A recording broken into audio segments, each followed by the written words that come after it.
Guys, bye back YouTube tayo mga utol. Nandito tayo dito sa Calao ng Maynila.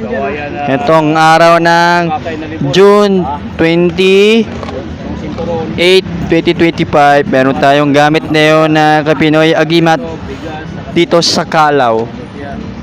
Marami po mga gamit po na pwede nating pabili o anong gamit pa pwedeng tumingin. Gamit nito mga orasyon natin. Yan. So meron mapapansin niyo ba yung mga gamit ni Pinoy Agimat na yun? Ayan. Meron tayong mga kitlat. Yan. Meron tinitesting po yan. Oh, malakas ang magnet. Dumidikit. Oh, lalakas oh. Walang daya at walang pahit na daya itong araw ng ating ero magagamot ito sa Biyernes. Yan, may mga gamit tayong kitlat yan. Tinetesting yan ni Pinoy Agimat dito lang sa mismo Calao ng Manila.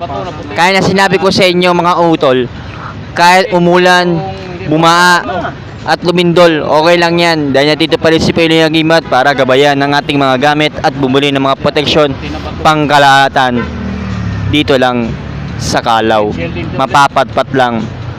Kung meron naman gustong mong i-share sa amin, pwede kayo tumawag sa number nila para maagad-agad kayo mamili ng mga gamit at proteksyon ba para sa gabay nila at pangnegosyo, hanang buhay, business. Yan, meron tayo dyan. Marami po tayong nakakalat na gamit, mga batong kalikasan.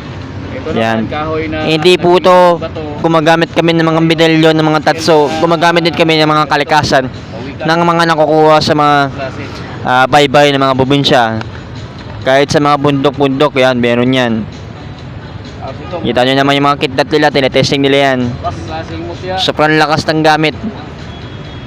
Oh, lakas talaga ng kitlat talaga nakukuha.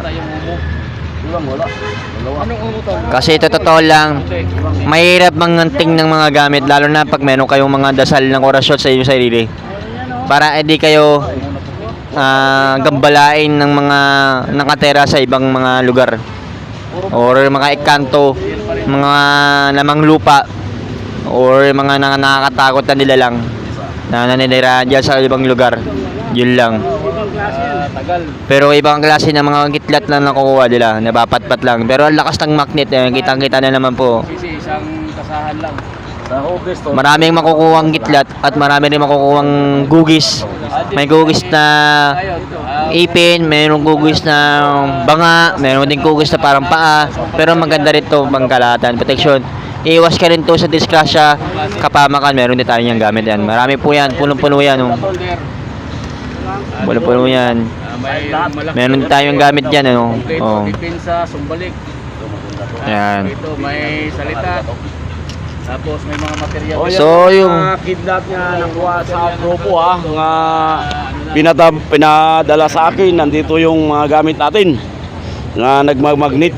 May mga power talaga kasi magnetics. Tinisting natin, nakita nyo naman talaga. Yun ang mga gamit natin, yung mga bago. Oh, tested na yan kasi ginamit na natin. May sariling power. May karga na yan. May karga na. Galing ka chief engineer Cavite, from Cavite. Yan ang mga gamit natin ngayon sa araw ng Martes. Okay, maraming salamat sa vlog ng Martes, Pinoy Agimat. So kung gusto nyo i-share sa amin sa comment namin, sa section namin dito sa YouTube channel at Facebook account. At huwag nyo kakalimutan lagi ang itutin ng aking photo notification bell para lagi kayo updated kayo sa ating video nitong araw ng Martes 2025. May mga gamit tayo na madadala sa anuman na ibang lugar ng bansa or sa ibang dimensyon. Yan, meron tayo dyan. Kaya agad dito na lang po tayo. Maraming salamat. God bless po mga antingerong manggagamot.